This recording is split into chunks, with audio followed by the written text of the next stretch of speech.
آپ سمجھتے ہیں کہ یہ واقعی اسامہ یہاں ہلاک ہوا ہے ایبٹ آباد میں؟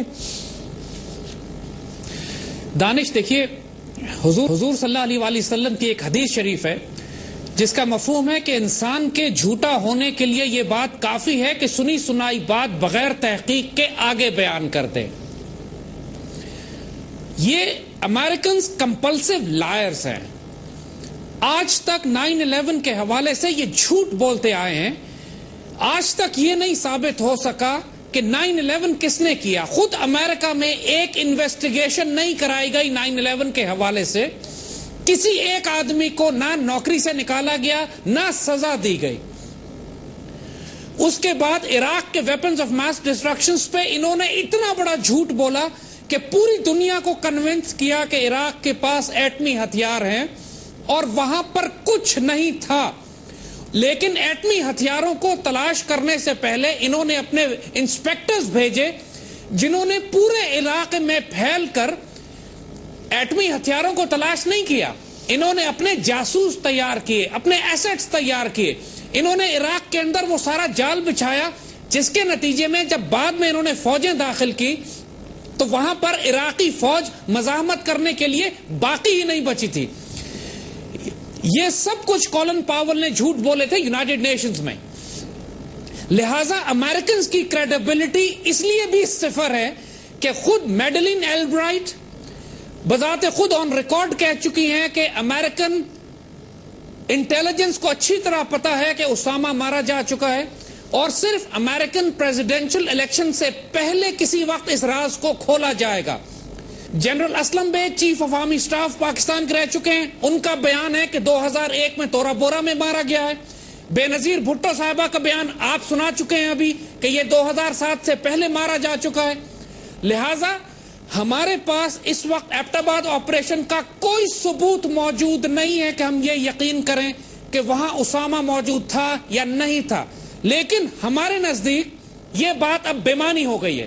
اس لیے آپ ساری عمر بحث کرتے رہیے کہ عراق کے پاس ویپنز آف ماس ڈسٹرکشنز تھے، 9/11 کس نے کیا. اصل بات یہ ہے کہ اب امریکہ کیا کرنے جائے گا. یہ اس نے سارا ڈرامہ ایبٹ آباد میں کیوں کھیلا اور اس کے نتیجے میں اب آنے والے وقتوں میں پاکستان پر کون سی جنگ مسلط کی جائے گی. اب آپ یہ سوال کریں کیونکہ اب دنیا کے میڈیا میں، انٹرنیشنل ڈپلومیسی میں، پالیٹکس میں، ایون یونائٹڈ نیشنز میں اب یہ سوال نہیں کیا جائے گا کہ اسامہ وہاں تھا یا نہیں تھا. اس بات کو ایک گوسپل ٹروتھ کے طور پر، ایک خدائی سچ کے طور پر قبول کر لیا گیا ہے کہ اسامہ وہاں موجود تھا. میرے اور آپ کے ماننے نہ ماننے سے کچھ فرق نہیں پڑے گا. ہمیں اس بات سے فرق پڑے گا کہ آنے والے وقتوں میں اب یہ پاکستان کے ساتھ کیا کھیل کرنا چاہتے ہیں. اس پر بات کیجئے. عراق کے بارے میں جو ڈس انفارمیشن پھیلائی اس کا ایک مقصد تھا کہ عراق کو آج وہ بنا دیں جو آج انہوں نے بنایا ہے. پاکستان امت مسلمہ کی آخری چٹان ہے. ہم پاکستان اسلامک ورلڈ کی واحد نیوکلیئر پاور ہیں. مڈل ایسٹ کو ری شیپ کیا جا رہا ہے. آپ کو دیکھ رہے ہیں کہ زید حامد صاحب میں یہاں پر آپ کو اس لیے کہ بریک کے لیے کہا جا رہا ہے اور یہی سوال میں آپ سے شروع کروں گا کہ اب کیا آگے پلاننگ ہے امریکہ کی. جو کچھ بھی ہوا وہ ہوا، لیکن اب کیا پلاننگ، اس پہ ہم بات کریں گے. ناظرین صرف ایک بات کہتا ہوا بریک پہ جاؤں گا اور وہ یہ کہوں گا کہ اگر CIA چیف کا یہ بیان ہے کہ یہ ایبٹ آباد میں یہ ہلاک ہوا آپریشن سے اور جس کے ثبوت وہ نہیں دے رہے ہیں، اس کے اوپر وہ کہتے ہیں کہ پاکستان کی وہ ISI انٹیلیجنس جس نے ان کو ثابت کیا ہے کہ پاکستان کی ISI دنیا کی بہترین انٹیلیجنس ہے، اس کو یہ کہتے ہیں کہ وہ یہ انوالو تھی یا انکمپیٹنٹ ہے. تو خدارا وہ جو 9/11 کا واقعہ ہوا امریکہ میں، جس کے اندر امریکہ جیسی طاقتور ترین ملک جو پوری دنیا میں انٹیلیجنس کو سپروائز کرتا ہے، اس کے فیلئر کو کیا کہیں گے آپ؟ آئیدر وہ CIA نااہل تھی یا وہ اس حملے میں انوالو تھی. یہ سوال ہمارے اس پلیٹ فارم سے اٹھایا جا رہا ہے کہ واقعی یہ جو الزام ہماری ISI پہ لگایا جا رہا ہے، ہماری انٹیلیجنس پہ لگایا جا رہا ہے، ہماری آرمی پہ لگایا جا رہا ہے، پہلے تو آپ جواب دیں کہ آپ کی CIA انوالو تھی یا وہ نااہل تھی. ایک چھوٹا سا بریک پھر واپس آتے ہیں. سمجھتے ہیں جو آپ بتا رہے تھے کہ اب ان کی کیا پالیسی ہوگی جو اس ایشو کو اٹھا کر وہ پاکستان کے لیے کون سی جنگ اب مسلط کرنے جا رہے ہیں جس کے لیے پاکستان کے سارے لوگوں کو تیار رہنا چاہیے؟ کیا کہیں گے آپ؟ دانش، یہ بات اچھی طرح سمجھ لیجئے گا. اگر آج یہ بات ہمارے حکمرانوں کو، ہمارے میڈیا کو، ہماری افواج کو اور ہماری قوم کو سمجھ میں نہیں آئی تو اللہ نہ کرے کل آپ کا حشر عراق اور پھر یوگوسلاویا جیسا ہونے جا رہا ہے. آپ یہ کیوں ایزیوم کر رہے ہیں کہ جو کچھ پوری مسلم دنیا میں امریکنز کر رہے ہیں یہ پاکستان کے ساتھ نہیں کریں گے؟ انہوں نے مسلمان ملکوں کو توڑ کر چھوٹے چھوٹے ملکوں میں کرنے کا پلان کیا ہوا جس کو یہ reshaping of the Middle East کہہ رہے ہیں. یہ وہ 4th جنریشن وارز ہیں، یہ وہ نئے دور کی جنگیں ہیں جس میں ملکوں پر براہ راست بڑے حملے نہیں کیے جاتے، ان میں دہشت گرد گروہوں کو تیار کیا جاتا ہے، ان کی اکانومی کولیپس کی جاتی ہے، ان پر کرپٹ حکومتیں مسلط کی جاتی ہیں، ان پر ڈس انفارمیشن اور سائیکولوجیکل وار مسلط کی جاتی ہے، ان کے خلاف یونائٹڈ نیشنز کے امبارگوز لگائے جاتے ہیں، UN ریزولوشنز ان کے خلاف پاس کی جاتی ہیں، اور اس کے بعد ان ملکوں کو اتنا کمزور کر دیا جاتا ہے کہ ان کو توڑ کر مختلف حصوں میں تقسیم کر دیا جائے. آپ کے سامنے انہوں نے سوڈان کو توڑا ہے، آپ کے سامنے یہ عراق کو ایک ڈس فنکشنل اسٹیٹ بنا چکے ہیں، آپ کے سامنے افغانستان کو ایک بالکل فیلڈ اور ڈس فنکشنل اسٹیٹ بنایا ہے انہوں نے.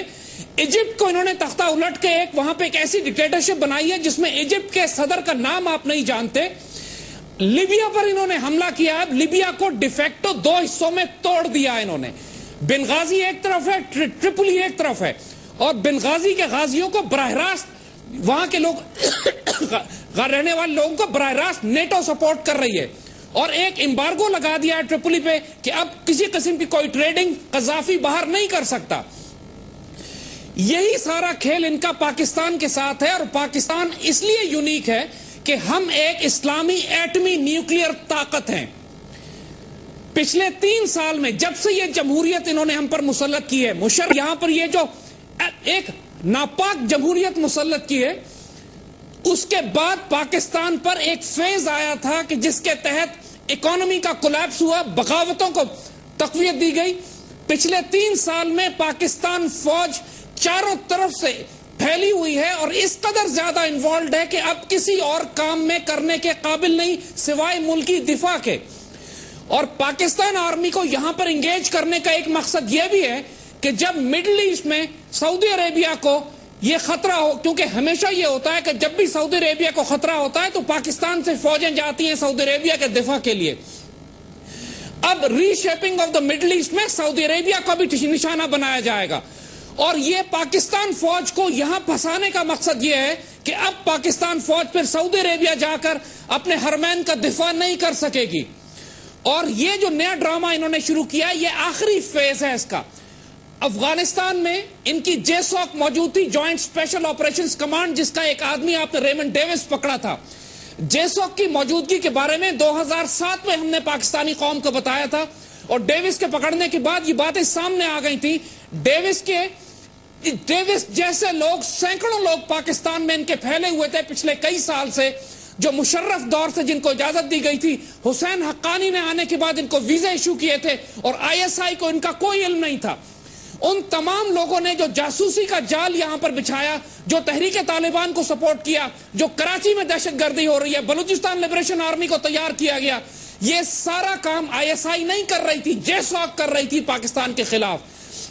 لہذا ISI ان کی نظر میں سب سے بڑی رکاوٹ تھی اس پاکستان کو توڑنے کے لیے. اور پھر پاکستان کے ایٹمی ہتھیار، اگر آپ یہ ثابت کرتے ہیں کہ پاکستان کے ISI ایک نااہل ہے یا دہشت گردوں سے ملی ہوئی ہے، اس کا مطلب ہے کہ پاکستان کے ایٹمی ہتھیار بھی یا تو نااہل ہاتھوں میں ہیں یا پھر دہشت گردوں کے ہاتھ میں جانے والے ہیں. یہ گیم پلان ہے. میں زید عامر صاحب میں آپ سے آگے بات کروں گا، اور ڈیفینیٹلی ایک سوال یہ بھی اٹھتا ہے کہ میں اس ایشو کے اوپر آپ سے ضرور بات بتائیے کہ اب کیا ہونا چاہیے. یہ تو آپ نے ساری سازشیں سب کچھ بتا دی، وہ کر رہے ہیں، لیکن اب کیا کرنا چاہیے ہمارے اداروں کو اور یہ حکومت جو موجود ہے، اب کیا ہونا چاہیے کہ ہم کسی طریقے سے مضبوط ہوں؟ کیا کہتے ہیں آپ؟ دانش دیکھیے، ہمیں اسٹرانگ ڈپلومیسی چاہیے, ہمیں ایک اسٹرانگ پالیٹکس چاہیے, ہمیں اسٹرانگ میڈیا چاہیے. یہ جب تک کہ یہ 3 اسٹرانگ آرمز ہمارے پاس نہیں ہوں گے, چین کو, سعودی عربیہ کو, ایران کو, ٹرکی کو ملا کر ہم کو ایک ریجنل سیکیورٹی بلاک بنانا ہے, تاکہ یہ دباؤ جو انڈیا اور امریکہ اس وقت پاکستان پر ڈال رہے ہیں, ہماری مسلح افواج پر, پاکستان کی اکانومی پہ, پاکستان کے اندر دہشت گرد گروہوں کو تیار کر رہے ہیں, اس کو روکنے کا طریقہ ڈپلومیسی ہے. اگر ڈپلومیسی فیل ہو گئی, آپ نے ڈپلومیسی نہیں کی, آپ نے انفارمیشن اور سائیکولوجیکل وارفیئر میں پاکستان کا دفاع نہیں کیا, انٹرنیشنل لیول پر جا کے یونائٹڈ نیشنز میں اپنا کیس پریزنٹ نہیں کیا, پھر ہماری گلی گلی میں لڑائی ہوگی.